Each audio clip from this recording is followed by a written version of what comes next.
Ebirooto byange by'engamba ebituukiridde nga Katonda abintuusizzaako. Ekisooka kyali kyakuba nti nno mmanyi oba nsembererako ku Jose Chameleon. Kye nagambye nti ekintu okiremerako kikola ki? Okifunamu. Kyatuukirira. Kitya? Natuuka ekiseera ng'omuntu gwe mbadde ogenda nti ogenze ku geeti omulingize. Kati ogende waka n'omulabako. Ekyo kiba kyanjawulo. Okitegeera. Lulinga wali ogenda n'okonkona n'omulingizaako n'okola kimu naye omulabye tamanyi nti nno gy'oli. Naye kati amanyi nti Sula Islander oba Sula Events yali e Dubai. Nakulabako ku TV station oba yali BBS nga nkulaba group gye mwali bukosi ya Chameleon naye nga wali awo.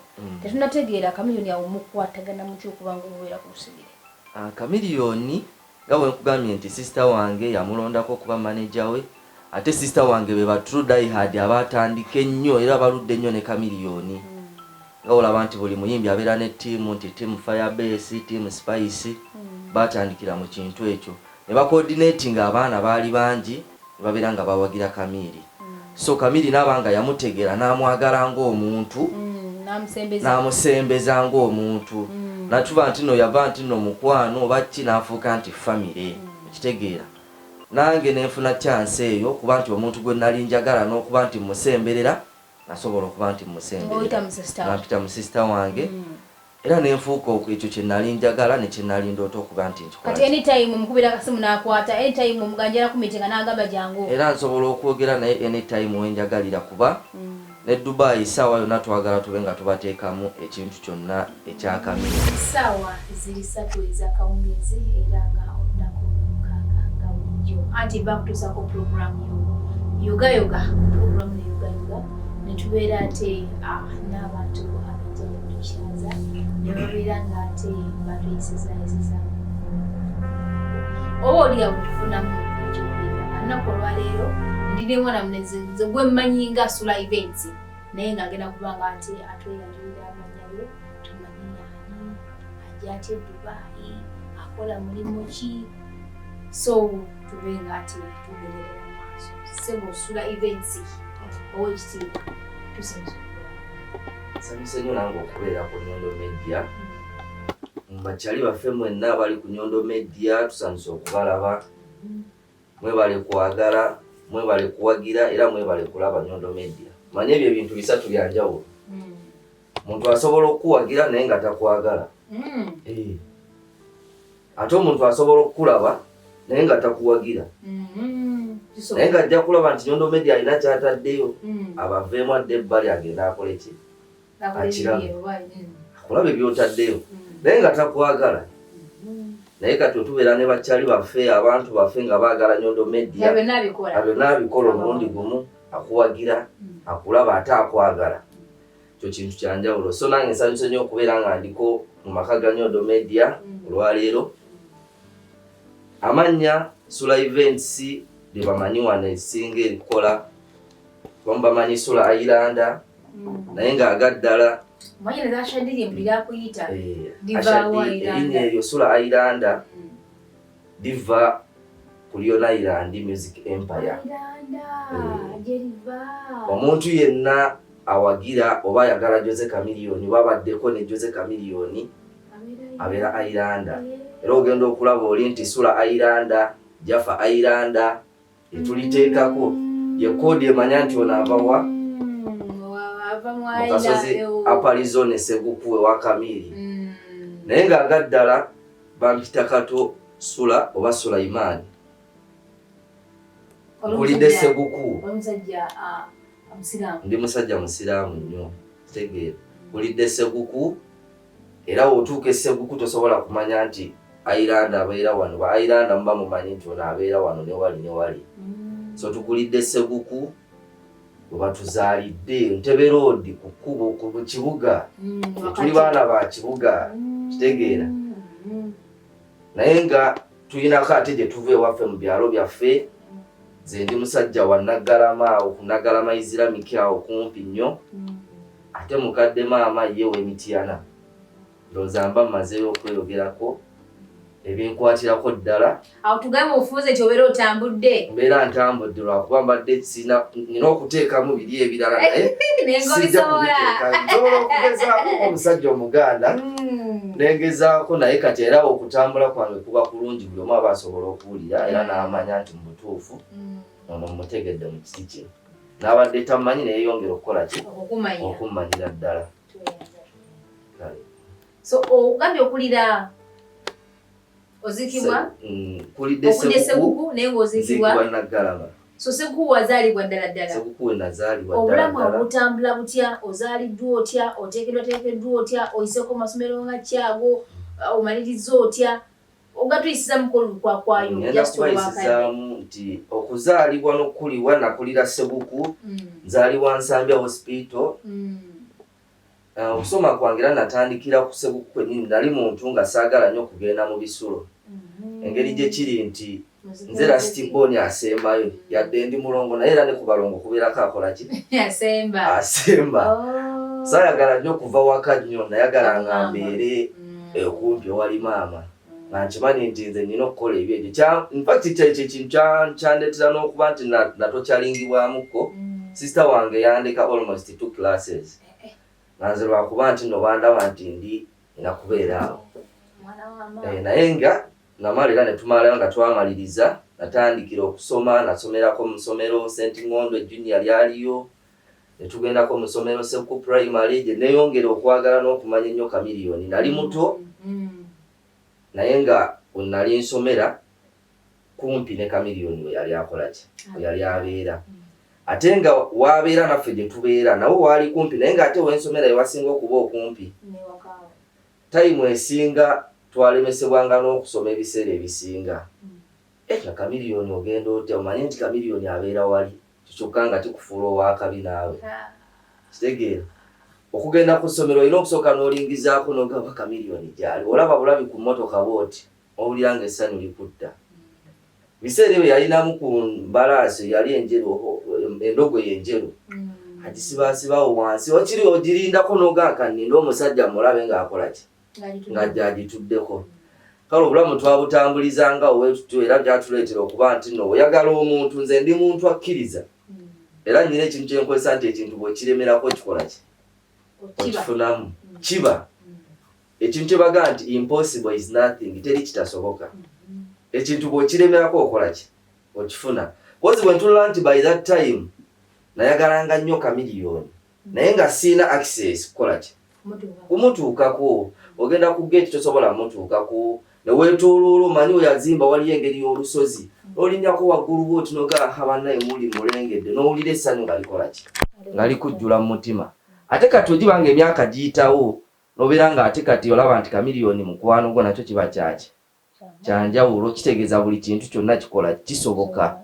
Lemera ku kintu kiremereko ng'okyagala ojja kuba okifunamu. So okusoma kwange primary yatambulira awo ne tugendako kuzana mixed. Somero lyali ddungi nnyo mupiira balimanyi. Tebe Road zana ne Standard High gakolanga nnyo bulungi mupiira. Ya ndowooza okusoma kwange weekuto bwe kwali. Kati Chameleon ono omwezi omaze okuze mukwatagana mutya? Ofunye otya gundi ye yasooka omukisa ogusooka okumusisinkana era omusisinkana otya? Nze in fact Chameleon mu kusooka ewaka nga omanyi family. Twalinamu groups 2 nga tulinamu awagira Bobby oba abawagira Bobby Wine n'abagala Chameleon. Ate ekyewunyisa nze nali ku side ya Bobby Wine.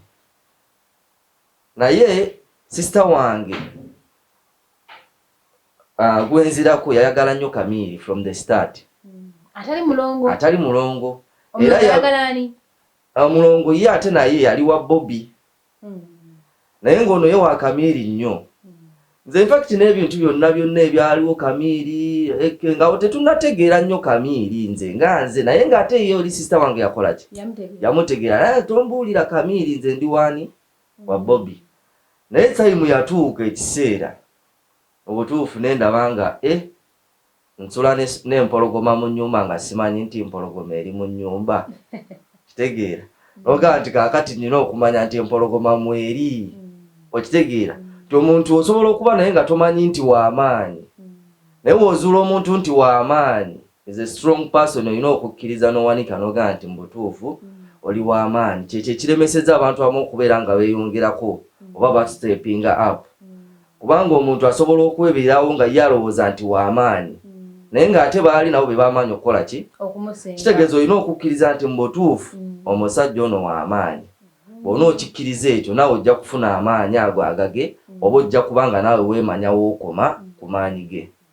So Chameleon natandika okumwagala yalondako ku sister wange n'abeera manager we for a short time nembeera nnyo ne sister wange mu bivulo ebimu mu kukola ki ate n'omuntu asobola okubeerawo ng'agaa nti nze saagala muntu oyo naye nga talina kye yamukola muntu ng'alina bubeezi bujjo oba nga tamusembererangako kumanya biki bikola ki bimuvaamu naye bw'osemberera omuntu n'omanya ebimuvaamu n'owulira ku mboozi z'anyumya n'owulira the way ebintu bye waabikwasaganya osobola okumanya noga nti naye omuntu ono ekifaananyi kiri tetumulabiramu kiki kirala ne kino ekifaananyi kyalimu kintu kirala kati nagenda nga nsembera ne ntuuka okubeera nti mmanya Chameleon yaani namanya nti ddala omuntu asobola okugaa nti oyo omuntu mukyamu naye ng'ate ye mu mbeera ze ng'omuntu mulungi.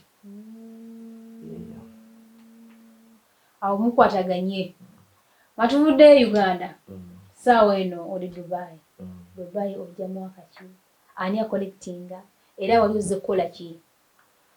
Dubai najja 2017 naye nze era n'okujja Dubai najja nga kubanga kwewaggula nze nakwata essimu ndooza nali mu senior 3 kubanga waka waaliwo code tokwata simu nga tonnamala kukola ki kusoma era kabere ba sister bange bakwata essimu nga bali mu vaka senior 4 senior 6 kakati Dubai we namaliriza ebyokusoma byonna ebyo ngamba naye gendako Dubai ewakati banzikiriza era bannemesa nnyo ne banga tojja gendayo tuwulira tulaba biti ebizibu ebiri eyo naye akale nze sijja kubeera nga nkola kinsika nabo omuguwa nenkola passport nze nganze nga sibagambye nali ntandise okukola by then nga mmaze osomawo nga nkwatagana ne brother wange omukulu yali mu ndeeba eyo nentandika okukola passport era passport bagiraba ewedde nenjireeta ne maga passport yange nno yina efulumi kati abo nabo beewuunya kitegeera ne baga passport ate ogikoze budde ki naga passport ngikoze yiino era nnyina okutambula naye nga passport nagikola nga nze siina suubi nti ngenda olunga mama waali nireta waali mama nga waali by then kubanga muzeeyi nali njoininga form 1 katonda we yamutujjirako that time muzeeyi omusajja kati wano mama nga yaaliwo kitegeera ngeri gye banteeramu nti biri nkuze mmanyi nti nno nze asembayo waka n'okutambula baalaba nti sobola kukola ki nkyalina okubeera nnyo ku ground ewa maama naye bwe baalaba passport wabeerawo ekintu ekiba kikusindika omanyi nafuna passport nga simanyi nti ngenda kutravelinga nga ngamba kanjifune kasita myaka 10 mbeere nayo naye ng'ate neno information nga sinneeyongerayo abantu omuntu passport document yonna ng'eriko information ye abantu mulina okubagamba babeere nga bafuna document ezo yo service gwe balina okujja mu nsi okitegeera waliwo ensi nga y'omuntu ekimanyiddwa nti alina okubeera ne passport oba mwana oba mukulu eyo service abawuwo oba ogenda ku traveling oba togenda ku traveling passport it's your own document olina okubanga obeera nayo nga weeri okitegeera naye abantu abamu kati ng'e Uganda wate bannategeera nti ekyo ekintu kyabwe balina okufuna ku share ku kintu ky'ensi yaabwe kubanga ekintu kyonna ekirimu information yo tosobola kungamba nti nno kya gavumenti oba kya muntu bw'ati oba kya chairman kiba kikyo chairman ne bwavaako gavumenti ne bwekyuka kisigala kikyo kitegeera so omuntu yenna yandibadde nti buli muntu yenna bw'aba mwana tiawezeze emyaka 10, 14, 15 ewaka family yonna ebe ne passport naye kati oyinza okutuuka mu bantu notuuka mu family ne wabaawo chance noga kati ebintu nga bino abantu bano abayimbi oba mulamukwano gw'omuyimbi chance nejja nti olina passport tugende eno bampise eno nti aha sina passport ate chance oba ogisudde chance negenderawo naye omuntu yenna omanya nti nina okuba ne document eno document yange chance zo zonna zibahayi nze nafuna passport nga simanyi nti ngenda kutravelinga era nagaa kanjifune ngitereke kitegeera by that time mukwano gwange yantwala okufuna passport ye yagende n'agende kata nenga nti enze sijja genda kata naye nga yankubira steps zonna nanga yita wano onamala okugifuna passport yange nembeera nayo naye olugendo lwe Dubai lwajjawo nga nange sikola ki sisuubira nti lugenda kujja kyakera bukezi nenga nti kati nno ngenda gende Dubai. Brother wange by then yalina mukwano gwe Dubai wano naye nga amuyita nyamga jangu Dubai tukole kwa yali yajjadde anze sijja kuva Uganda sente zange ziri Uganda wano sina kye buli kimu nkikola ki sobola okukifuna nga kasina kyenjula naye woba nnemeddeko okujja nze kankwe brother wange akole ki ajje nze wanabazze nze wonna ayagala okujja yajja okumpita nkole ki nzije. So olugendo lwange lwe Dubai lwatandikira nenzija mu 2017 najja ngera tumaze kwogera naye byonna tinyina kufuna mulimu nkole ki nkole naye ebintu bingi nnyo omuntu oluusi otunulira abantu wano Dubai nolaba abantu nga badaaga n'abantu nga akaaba naye nga naffe ffennyini olugendo lwaffe terubadde lwangu twabiyita mudda nze najja mu Dubai nga siinaamu wadde any relative of mine naye nga nyinamu mukwano gwa brother wo mukwano gwa sister wo yali tennaba kwonooneka nnyo yali tennaba kwonooneka nnyo naye ng'era still ku muntu nga yeefuddeko nnyo.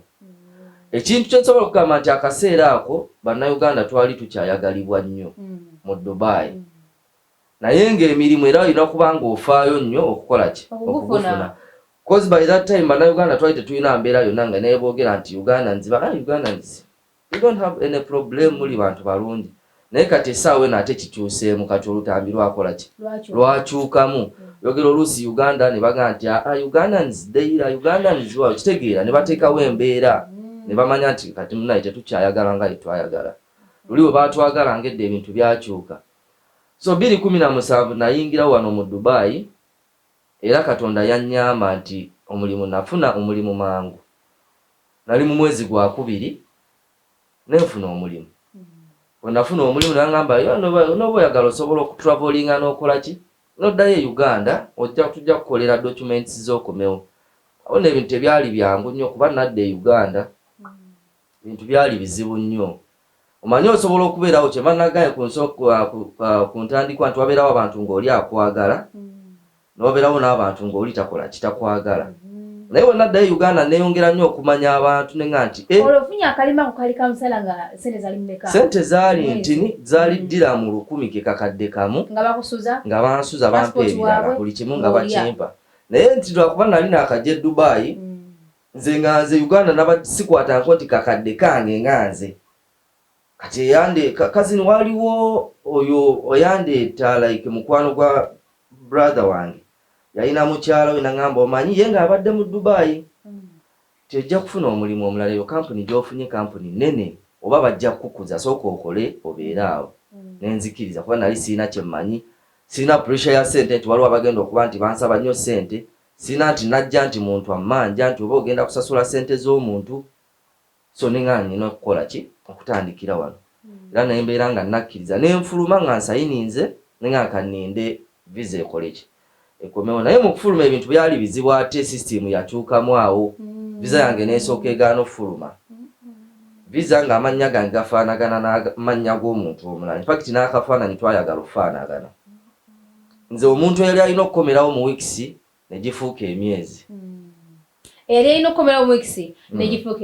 so okyali ku programu yoga era nga njagala obbajukiza nti ate ekizigo ekya Nyondo Glam era nga kampani ya Nyondo Glam yeteekamu ate sente okubanga show ebeerawo buli lwamukaaga ssaawa 3 ez'akawungeezi gwe wenna alina olususu ate awetaga kukola kubeera ng'olabika bulungi beera ng'oyita ku nnamba y'essimu 0524680778 bw'obanga oli w'eruwa UAE teekako koodi +971 oyongereko 524680 ate obeere nga okola ku lususu.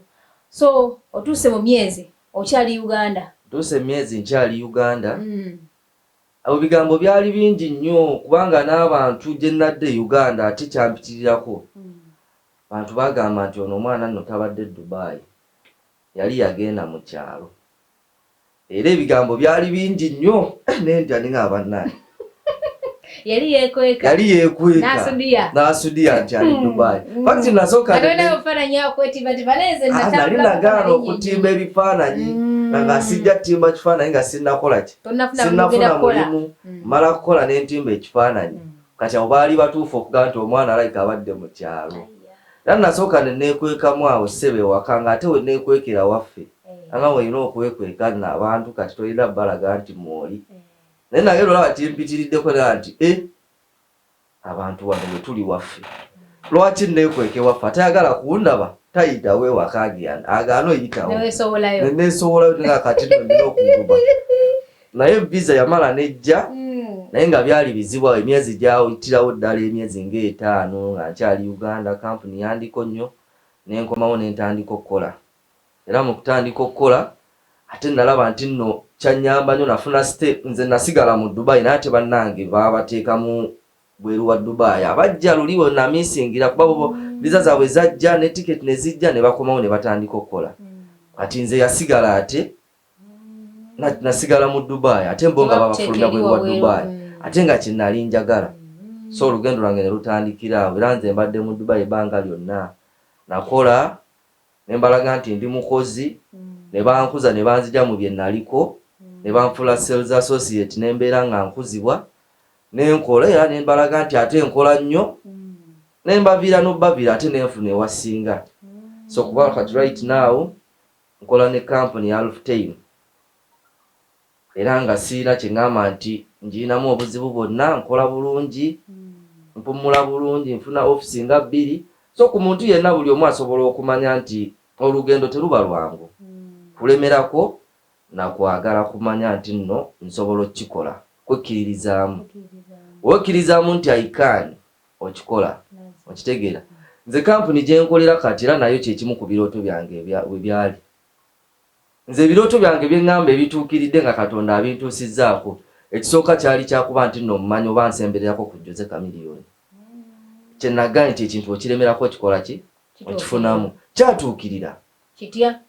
Natuuka ekiseera ng'omuntu gwe mbadde ogenda nti ogenze ku gate omulingize kati ogende waka n'omulabako ekyo kiba kyanjawulo okitegeera. Lulinga wali ogenda n'okonkona n'omulingizaako n'okola kimu naye omulabye tamanyi nti nno gy'oli naye kati amanyi nti Sula Islander oba Sula Events yali e Dubai kiba kyanjawulo. Ekirooto kyange kya natandika okukola nga nfuna sente ze nafunanga entini naye ng'ate kampuni gye nkolera kati kyekyali ekirooto kyange okitegeera nga kyekirooto kye nali njagala okuba nti njagala ngituukemu ngikoleremu. Tayimu yazze ng'ekirooto ate nakyo kirina okukola ki okutuuka era kyatuuse ne baga bannaye mbalabyeko mmwe kati ngenda ntulaga nti ngenda kukolera eno nebanga tetulina kye tukugamba oba ogenda eyo wano tuba wansi kwawe genda okole. Ya mu kaseera kagwanga mujje nakulabako ku TV station oba yali BBS nga nkulaba group gye mwali bukosi ya Chameleon nenga wali awo tetunategeera Chameleon yawo mukwatagana muki okubanga omubeera ku lusegere. Chameleon nga bwe nkugambye nti sister wange yamulondako okuba manager we ate sister wange be ba true die hard abatandika ennyo era baludde ennyo ne Chameleon. Nga olaba nti buli muyimbi abeera ne ttiimu nti ttiimu Firebase ttiimu Spice batandikira mu kintu ekyo ne bacoordinating abaana baali bangi ne babeera nga bawagira Chameleon. So Chameleon n'abanga yamutegeera n'amwagala ng'omuntu n'amusembeza ng'omuntu natuba nti no yava nti no mukwano oba ki n'afuuka nti family ekitegeera. Nange nenfuna chance eyo kuba nti omuntu gwe nali njagala n'okuba nti musemberera nasobola okuba nti musemberera napita mu sister wange era nenfuuka ekyo kye nali njagala ne kye nali ndoota okuba nti nkikola. Kati anytime mukubira kasimu n'akwata anytime muganjira ku meeting n'agamba jangu era nsobola okwogera naye anytime wenjagalira kuba ne Dubai sawa yonna twagala tube nga tubateekamu ekintu kyonna ekya Chameleon. Kuba ekyo ye yakyogera openly naga njagala nkomewo e Dubai gamba ba Islander mu abakola ki abandeete Dubai kitegeeza naye aba feelinga proud nti abaana babadde bwe bati abatandise nga bawagira nze kati tusobola okuba nga naffe tulina events ezisobola okuleeta e Dubai eba step up nga y'amaanyi nnyo. Sawa tulya Sula Events ekyo kiyingirira wa okiyingira ddi otya? Sula Events omanyi we twajja by that time mu UAE twajja tetulaze nti tulinako kye tumanyi ku music ne twefuula nti twazinga emikono ne tutunula tulabe situation ya music oba entertainment mu Dubai oba UAE eri etya naye tekyatufuula badongo twali tumanyira nga tulaba tumanyi music kozi kati olaba ebintu bingi ebyapeninga mu entertainment mu UAE biki kivudde ku bantu nti tebafunyeemu space kumanya music abadde atya eno nalyo liringa ssomero lya music togenda kuba from nowhere ogwe mu kintu okigwemu bugu nedda kiba kyekikola naye womanya nti nno mbaddeko ne wensobola okutuuka nentuuka weno wentuuse kiba kimanya nti kati ye omanyiko ku music omanyiko ku entertainment osobola okukwasaganya ekintu kati ekintu ekyo kyampa amaanyi nti Sula Events otunula background yange yatandika tosobola kubanga olina omuyimbi omu mukwano gwo nga tosobola kutuukirira bayimbi balala kiba kizibu okujjako nga gwe weetuddeko obutamanya kozi yafuba nnyo okulaga nti kati wano kibawo ekiti kati ono ye gundi kati ono ye manager ono ye promoter oba osobola okubakwasaganya n'obalaba so Sula Events kyajja chance yaliwo ya Maddox nengamba nti naye chance weri nga nfuna n'abantu abaali banga naye lwaki tokola events ate events eno tekoma nti nekoma wano mu Dubai wokka oba teri mu bivvulu byokka okitegeera omanyi waliwo ebintu biri bya njawulo promotion ne events omuntu asobola okuba nga promoter ng'akola kintu kimu naye ate omuntu alina events ye mulunzi alunda enkoko ng'alima n'okulima akimanyi wenna lunda enkoko nenfuna obugimusa mu nkoko nja kuziteeka mu byennima nabyo bikole ki so ekyo kigazi ekyo kigazi kisukako okubeera promotion okuba nti nno otunulidde muyimbi wekka okitegeera era bw'owuliranga ekintu events okiwa respect n'omanya nti nno kiba kigazi nnyo kozi events kati eyaffe nga Sula Events n'oba oyagala mikolo Uganda bwe tutyatandikidde tutunuulire ebivvulu ebiki ebinene tube nga tusobola obitegeka so events nene tetunulidde muyimbi ye kera sijja kubeerawo nga nti kati muyimbi ono nina kukola bwenti nde omuyimbi alina kubanga omuyimbi Sula Events gwatunuulidde gwalina okuteekako amaaso muyimbi nga olaba twatandika nti twatandika ne Maddox Semanda Sematimba ne tukola historical show etabeerangawo mu UAE okitegeera so sijja kufuna kummanja kw'abantu nti Sula Events nga toleeta muyimbi ebyo tetujja bikola tulina okuleeta omuyimbi nga muyimbi ng'ayimiridde sireeta si nti tuleeta kuba ffe tetuli ba promotion tulina promotion tunuulidde muyimbi yekka events ekola emirimu gyonna emirala ne wabanga tewali muyimbi emirimu gyaffe gisigala gikola gigenda mu maaso era ttiimu yange weeri endala ya Sula Events weeri wano e Dubai ekitegeera nabo bampa nnyo amaanyi bateekamu nnyo amaanyi baga kati yessaawa tulina okuba nga naffe tukuba akajji tulabe nti events yaffe estandinga up era nekituukirira so ku Maddox we yaviirayo ku show yali ey'amaanyi abantu bana baga nti Sula Events yeno abamu baali tebamanyi na kumanya bawulira Sula ayiranda ate kati Sula Events balaba ntambulira mu bifaananyi biringa bibiri naye nga byonna tujja bitambuliramu sente kaakaweekali essaawa eno kajja kujja inshallah ate nga buli musajja yenna wabeera nga aba alinamu kasente oba nabeera successful waliwo engamba egamba nti lazimu wabeerayo ekitonde ekikyala ekiyimiridde emabega gyekiri mukama wange ekyo muganda wange Ashadi ayinza okumanya ensonga ezo kubanga ensonga ezo zo tugenda zikwasaganya ndowooza tugenda zikwasaganya very soon kubanga abazinsaba bangi nnyo n'abazimbuuza bangi nnyo naye lazima wakiri kamera Nyondo oli motivational speaker Ashadi yangamba mukawo nabwe okulaba oyo motivational speaker ate temutakola kikufumbi kuwasa by the way wa speaker bo nsobola okwogerera ddala kubanga okwogera ko nayo nali nga mu high school sina kifo kye nsobola kubeera nga munteekamu okujjako okwogera ate nga munteekamu okwogera mumanya nti no ngenda kwogera nammwe abantaddewo mba mwesiriwaza nja bavuma era mbatereeze mu layini motivational speaker avuma naye batereezaamu kale bwemuba mwagala okuteekawo embeera ekkakkanya omuntu manyi waliwo omuntu ekiseera kisobola okumutuukako aga nti gundi yakoze kino naye nga kimuyitiriddeko naga nti abantu abadde bampitiriddeko nange kambalage nti nedda temunteeka nnyo wansi simu abanteeka waggulu ekitegeera so wa speaker tusobolera ddala okwogera naye nga kyobuuzizza ekyo ekyo omuntu yenna anytime kamera za Nyondo Events zijja kubanga oba tunoonye nga akyabuze byonna tujja bitunulamu tulabe anytime kijje tukituukeko. Surprise tujja zigumira. Surprise tujja zigumira. Surprise tujja zigumira naye nga anytime tujja kuba tutuuka ku ekyo ekiri tukituukeko tukimalirize nakyo. Manyi buli kimu kiba kya step. One time. Katulinde tulabe. Okay, pozinga omukulu sula event ayinayo konna akalekeka akalina okubeerawo alina okubanga ate alekayo ebigambo nga kimu 2 5 eri Munnayuganda yenna awangaza mu UAE tubeere nga ate tugalawo show ey'olunaku olwaleero ate munaye tukwasaganye ebintu kuba ebyokola tukyalina bingi. Suppose sirina bingi nnyo bye nsobola kugamba batuwuliriza n'abatulaba naye mmaliriza n'ebigambo biringa 2 3. Esookera ddala omuntu kubeera mukkakkamu na kumanya ki kye yeetaaga. Ate era kye yeetaaga n'akirwanirira okubanga akikola ki akituukako. Okitegeera. Ekyokubiri sula events ebintu byekyaleeta bingi bo babeere bakkakkamu abantu baffe bapanzi baffe n'abamanyi ki kye tusobola okukola bagenda kubiraba ebijja mu maaso betutegeese betugenda okuleeta.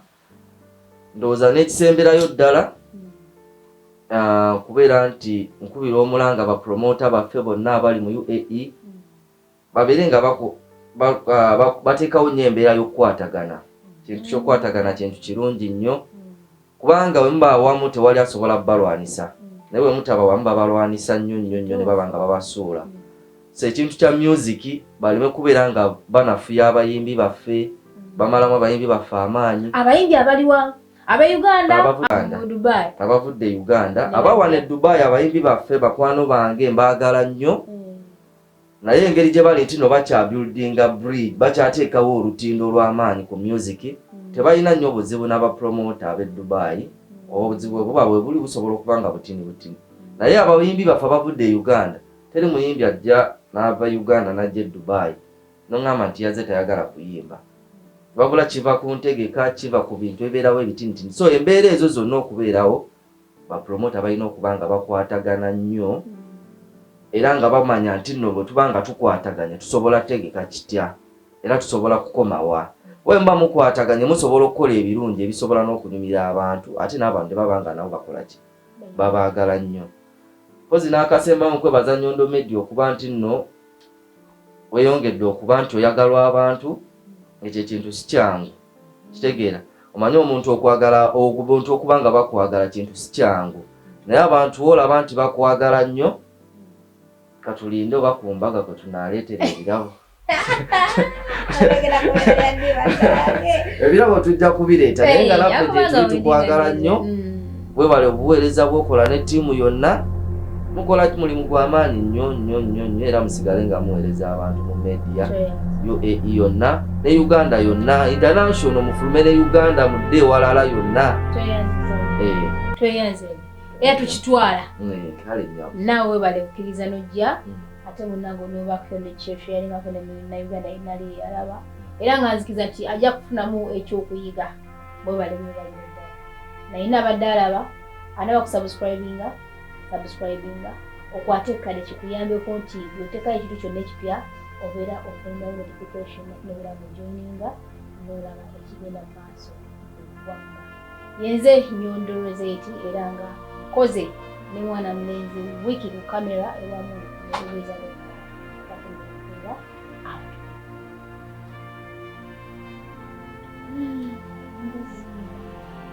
So hi beautiful people, right about now tuli wano ewa Nyondo Media atengera tuli kuyisaamu ekintu kino Nyondo Gleam. As you see, the skins are always supposed to glow.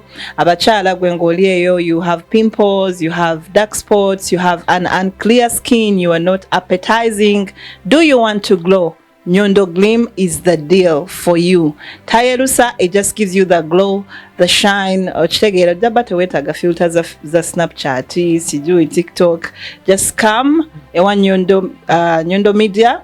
A number it is 0524680778. It's very affordable and very effective. Trust me when I say so. Nyondo Gleam. tukukuumira ku mulembe.